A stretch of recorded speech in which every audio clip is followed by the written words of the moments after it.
Alright everybody, welcome back. This is I Say Custom. Today we're continuing with Stygian, Reign of the Old Ones.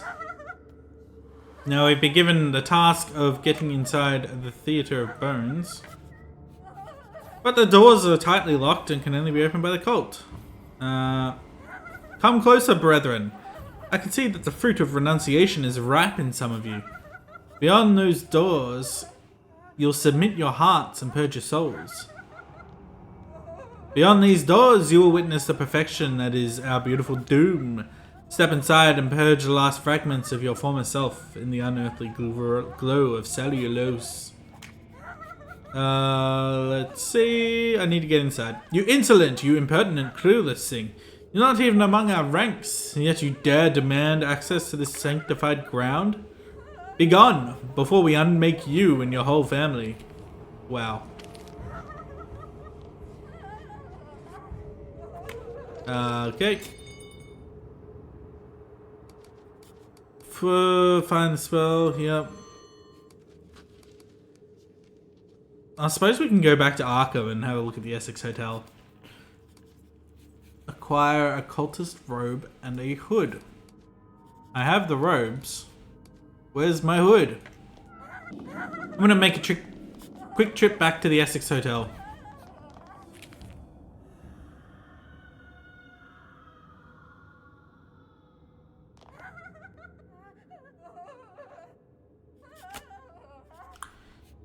You've come across a band of raving lunatics. Would you like to face them? Yes. Maybe I can get a hood off them. Off their cold, lifeless, dead bodies.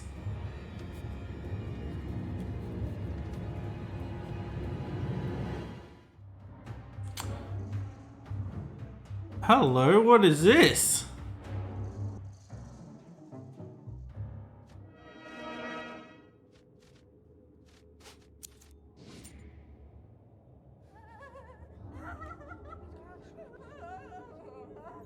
Alright, I got confused. I thought the cultists were the lunatics, but they weren't. So I took a bunch of damage, mostly issued on my own companion's part, but nothing. Hello? Just as no night in Arkham is ever returned by the moon to the warm, encompassing arms of the sun, no castaway of this ruined asylum is ever likewise to be exempt from being frequented by one of its creepy patients. The scruffy man with swollen eye bags, reeks of kerosene for some reason. Excuse me, would you spare me some matches? Why would you need that? I was a plague sent to punish an angel and a smelly shit to bedaub the face of mankind. Therefore, I, the maggot of this earth, must be washed from its face. Wherefore? Have you done something bad? Benevolence is a fire that should not be fed often, for it must burn steadily. If you galvanize the flames, it'll soon become cinders. What? Too much metaphorical language for me. Do you know what hell sounds like? The tortured screams of your beloved greet you as you enter its black gates. And you can't do a damn thing. They call for help, beg for a sweet touch, but you can do nothing. Self-depreciatingly, our hell happens to them because of you, you ignorant, selfish piece of shit. Did you tell those to me? Because if you did so... Yes, belittle me. I deserve it. Just give me the bright light of salvation. A tiny match, a spark, anything. Here, take my cigar box. Shows his expensive Cuban cigars. Life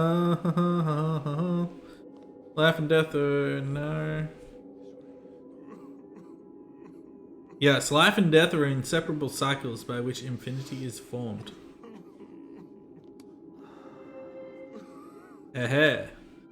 Not like this in lassitude. Is pain the quintessence of the human soul? Despairingly.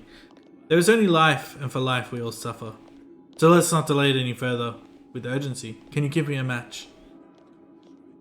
Yep, let's give it to him. Dust, ashen world of non-existence. Now, if you don't mind, I'd very much like to become one with dust. And a final request. Piss on my grave and let the earth drink my shame.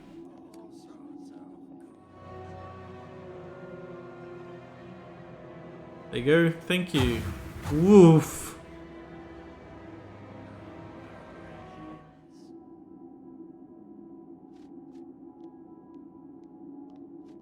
Apparently, it wasn't so much the sufferance of the horrors besieging Arkham as the broken, tormented state of his conscience, wherefrom arose his intractable wish for a fiery death.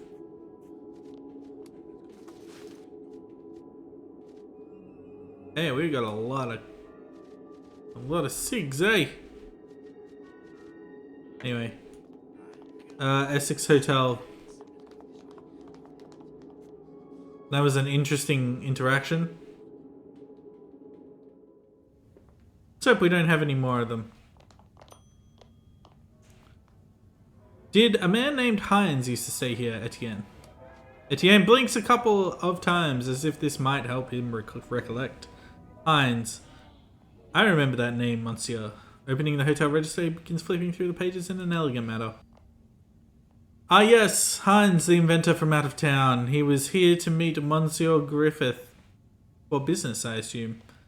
How could I forget his constant bragging about entrepreneurship, and of course, his new patent. Oh, senor. That patent of his, small man, big mouth, if you'll excuse my language. Strolling around with his suitcase all the time, badgering the hotel guests whenever he had the chance. Who is this Griffith? You haven't heard of him, monsieur? He's the owner of the Griffith Cotton Co. He's one of the most influential men in Arkham, a leading industrialist. He continues while looking away. I also heard he could be a pretty demanding person, especially to his workers, if you know what I mean. A man can only do what others allow him to do. You think so, monsieur? I can see that you are a supporter of the law of the jungle, not in this hotel. S'il vous plaît. Do you know where I can find this Hines? Let me think, monsieur. He twirls one tip of his pointy mustache. I recall seeing him leave the hotel on the night of the special screening. We, Monsieur Griffith, sent for an automobile to take him to the Arkham Theatre. Really? With his suitcase that he held so dear, he left for the night. Did he ever reach the theatre? I don't know that. We saw it.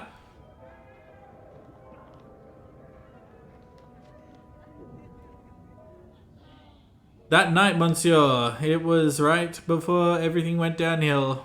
I can't remember much about what happened next. For a short while, Etienne seems to be struggling with an unseen force shrouding his memories, until it becomes apparent he has lost the battle once again. A battle that no resident of this town could ever win. Ah, whatever, monsieur. I've learned that the worst nightmares are the ones you wake up to. We are still in the same nightmare, all of us, whether or not we remember when we fall asleep. I'll open this up to Mr. Sandman. We play poker together, you know, every Sunday evening. Ah, that is wonderful. Wonderful. Please send my best regards to him. Clears his throat and looks away in an uncomfortable mood. Special screening. It was the talk of the town for quite some time, monsieur. A foreign entrepreneur coming to Arkham for a very exclusive event. The screening of a moving picture for a select audience. The creme de la creme of Arkham. Mayor Anderson, Chief Constance, Mr. Griffith, even Father Grayson, conservative old gentleman that he was, attended the event. Never saw them again. Etienne nervously adjusts his bow tie. I sometimes can't help but wonder, monsieur. Would things have been better if they had still been around after the Black Day? We'll never know. In which room did Hines stay? As you already know, the privacy of our guests is inviolable, monsieur, but clears his throat regretfully. The room that he stayed in, 104, is unfortunately lacking a door at the moment. Alright. So it's hard to preserve any kind of privacy in that particular room, I'm afraid. Where is the Sarkham Theatre? To the northwest, Monsieur, on the High Street, or Pilgrim's Parish, as it is now called. Clearsy Street. And I have heard awful things about that place. Those autistes. The shadow of fear has fallen over his eyes now. We Lafayettes have in the past had our own share of peculiarities, but those fanatics are a different breed. Once in a while, some of them stay at the Essex, he continues in a low whisper. The things they do to each other, monsieur. Rituals of mass debauchery, torture worshippings. Things you would kill yourself to forget. Do you have any idea what the pattern is for? You know, it was rather hard to pay attention to what Monsieur Hines was throwing at you, but I guess it involves some kind of, let me see. How did he call it? Occupational hazard prevention something. Etienne sighs while straightening his bow tie. If you inquire about something like how a honeymoon breakfast should be served, you'd surely have gotten better information, monsieur. No honeymoons at Arkham, though. Not anymore. Alright, let's have a look. 104 has no door. The rhyme that remains true.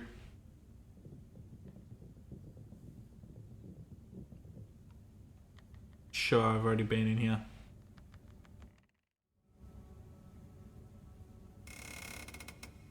Perhaps I haven't.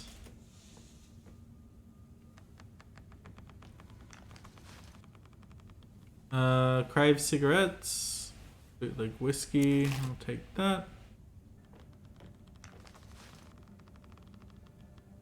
Heinz hazard suit brochure. So wait. Let's have a read of that. Do your workers frequently get afflicted with Monday fever? Do your most experienced foremen cough their way to the afterlife? Protect them with Heinz Co-patented workers' suit. Ensure consistent production and keep your income stable. Alright. Looks like it's a hazmat suit. You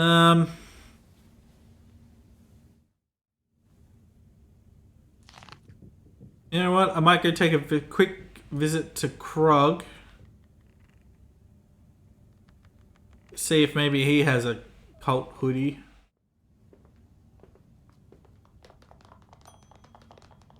And then we'll head on back to Pilgrim's Parish and try and figure out what to do from there. I'll be right back. Oh no. Well, we're back sooner than we thought. The hapless illusionist has become yet another victim of the unmitigated hatred against Waxface's cruelty. His corpse serves to dissuade other haters with a note that reads, I'm Horatio the Charlatan. My last trick was to make my head disappear. We kinda knew that that might be happening.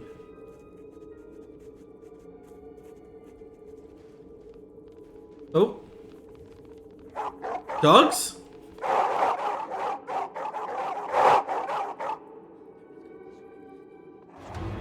Why am I getting attacked?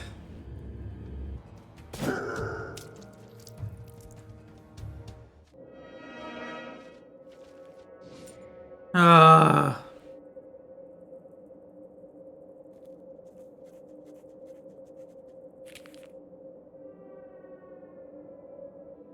Alright, back to Pilgrim's Parish it is. Ah.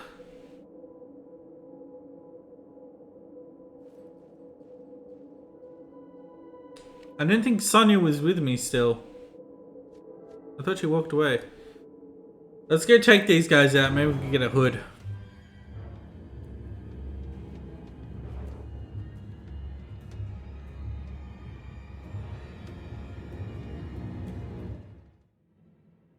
There are a lot of them though. What happened to that guy?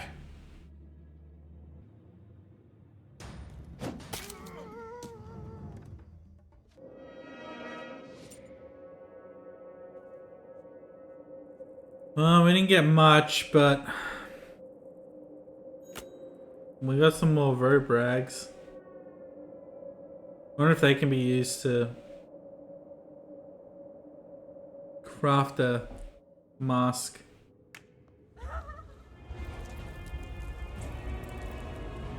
Hello?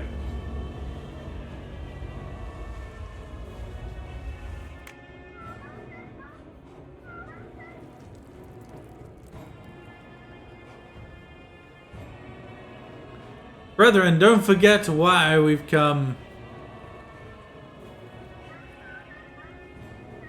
Wrench them out of their defiled homes. Out of their holes in which they hide. They have no purpose but to serve as a means for the ritual. As for those who will shed the residue of the past, and thus will be free, bring them aboard.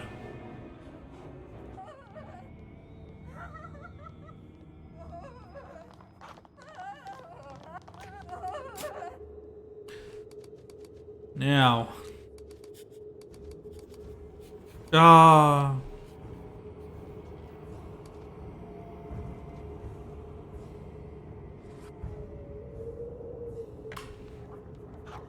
We'll do that in a sec. We'll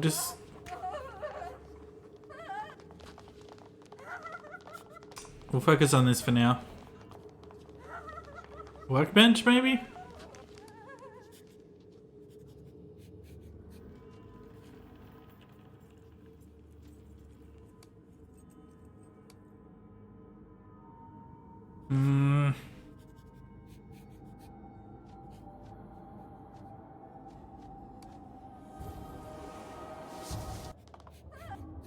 I'm heading back to Arkham.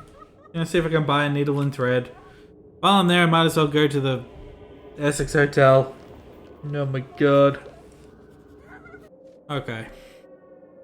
We'll take that as well. Always use that.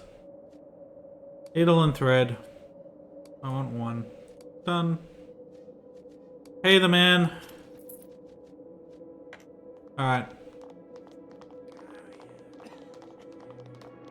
Essex Hotel, we go to the roof, we witness a miracle, and then we go back to Pilgrim's Parish. Then make some progress. Here we go.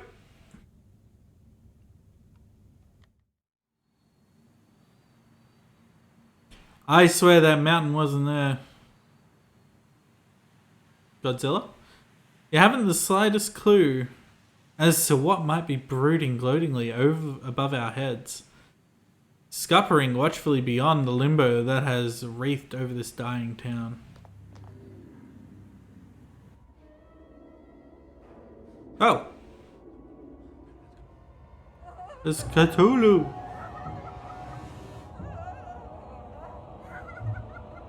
That's really cool. I like that. Oh, I don't like that. Let's loot his body.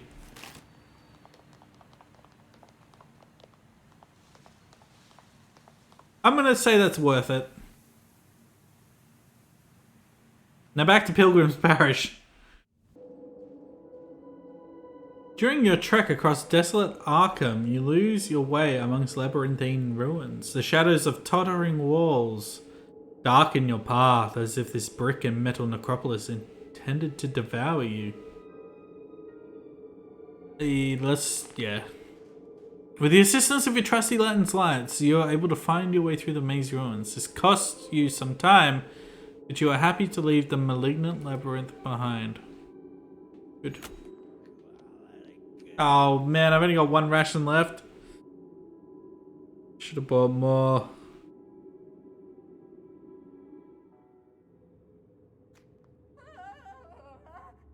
Alright. Well, down here. Oh, hello.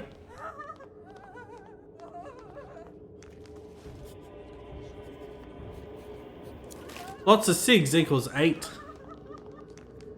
I guess that is a lot though. Cultist robes, textile. Dunk that in there. And I have crafted one hood and one cultist robe. Good.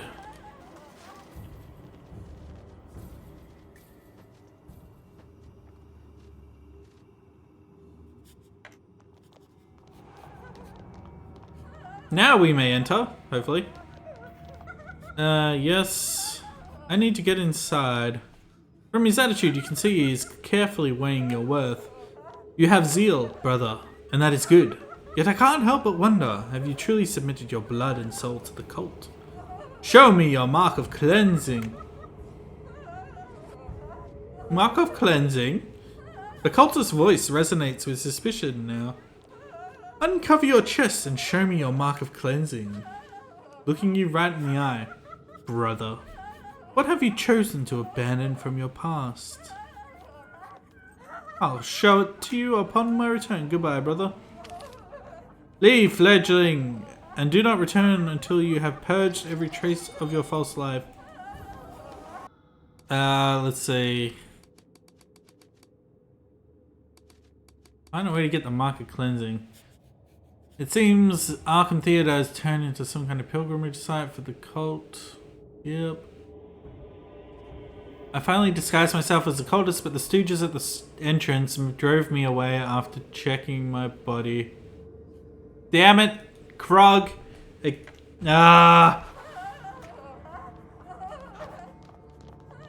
is just gonna be lots of back and forth today, I think. That's okay, I need rations. In your journey, you encounter an area infested by plants with dark, dead thorns. At this stage, altering your course entails loss of time and resources, but it's not like the pitch black sea of thorns is no cause of concern either. I'm going to burn it. You take out the kerosene canister from your backpack, perfuse enough of it to the boundaries of the field of thorns, and finally set this hostile field ablaze. When the inferno is over, all you're left with is a smouldering flattened sea of ash. Good enough for me. No. Oh.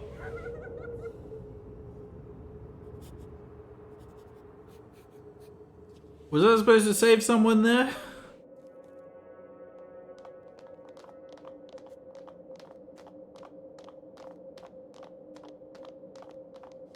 Alright, we go to Honest Bills, we get our food. I don't think getting into the Theatre of Bones is gonna be difficult.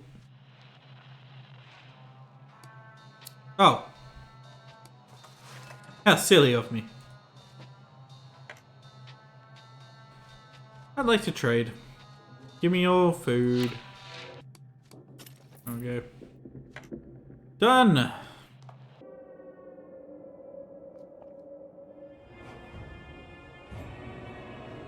Oh, he has been chosen to experience something. Come, my child. Over my dead body? As you wish. Oh no.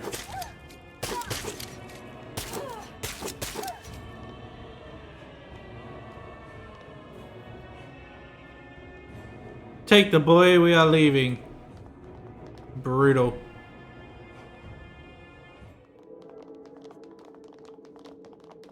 Do we get a quest from her? No, she's dead. This modus operandi of gratuitous violence should perhaps be construed by the common folk as a gift of ruthless benevolence. But who can confidently argue that the ones recruited by the cult are luckier than those who become their victim? Tongue of the dead. Ugh. You can roughly make out the shadowy entity that returned to the corpse it had left behind. The voice from beyond the grave speaks. My work is done here. Sleep is deep. Sleep is sweet. You succeed in wringing out from the entity the ectoplasmic residue that got released when it returned to its body. Damn you. May you see no light in the Stygian depths of the underworld.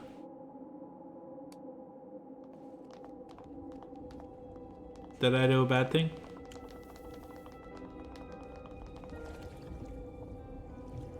Well.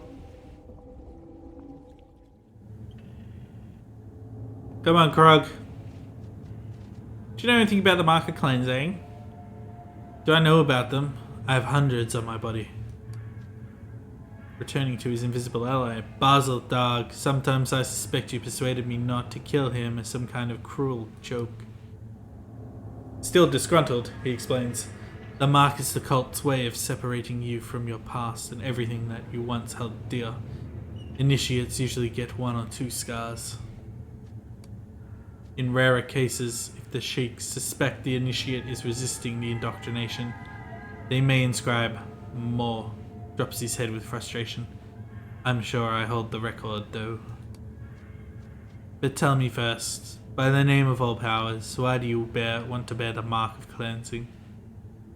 You shouldn't be asking this of me if you had joined those deviants' ranks. What are you after? I need to get inside the Arkham Theatre. Oh, the Theatre of Bones, you mean. You won't be the same person after going inside that haunted place. You know that? Is there a way I can get it painlessly? There is no easy way out of this, continues in a mocking tone. Initiate. If you want to receive the mark, you must suffer the exact same process I had to suffer. Granted, I have been through it so many times I can easily perform the ritual. But you should prepare yourself both physically and mentally before we begin. For a brief moment, you think you see a hint of excitement on Krog's face. It will surely take its toll on you. I'm ready, Krog. You think so? I don't think one can ever be completely prepared for such a violation. But let's suppose you are. Now, if you want this to work, listen and absorb my every word from now on. Right before the cleansing ritual, you should choose something from your former life that you are deeply attached to. Something that has turned into a weakness, a liability in this new age. Target the emotion that holds you back most. Let's suppose that you miss your late mother. According to the cult's creed, you can't be freed from your shackles without purging that feeling. If you're attached, you remain a selfish slave to yourself. Look deep inside your persona and find that emotion. Locate that glass room that was shattered with the gentlest touch.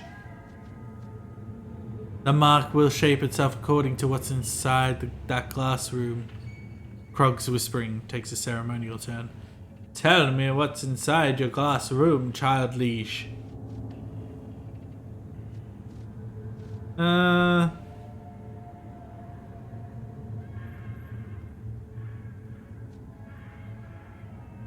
Love. I still seek out strong affection, to love and be loved. The former cultist takes a piece of iron and holds it in the flame of a ritual candle while his whispering assumes a resolute but monotonous pace. The past is a bed of thorns, child. You'll stay the prisoner of sorrow so long as you cling to the obsolescence of your former self. Cleanse yourself and be reborn as a thrall of the old ones.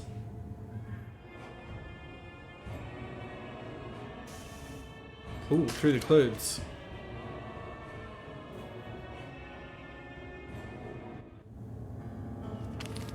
You are carried back to the realm of consciousness by a throbbing pain. You feel lighter.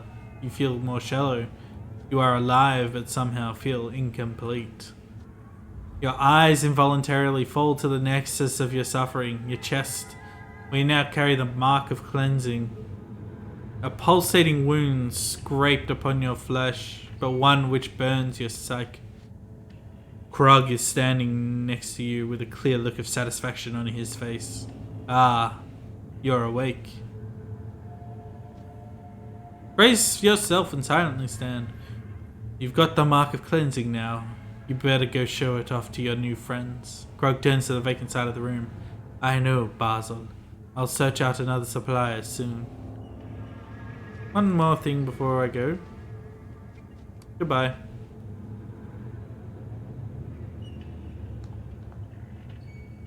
Alright, hopefully we don't need to come back here. We can just go straight to the Theatre of Bones and do what needs to be done inside. Let's do it! Continue. I need to get inside.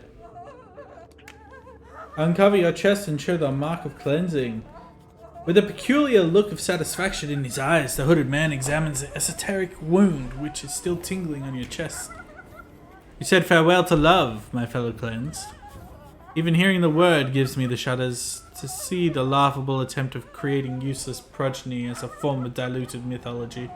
What a grave mistake. You are freed, brethren. The cultist steps away from the entrance. You should be ready for revelation with him, brother. Go and witness our beautiful doom. And if you completely lose it in there, don't forget that the ultimate submission is to depart from the boundaries of your inferior mind. I would envy you if I was capable of such a feeling. What? I mean, we've received plenty of warning. Oh, God.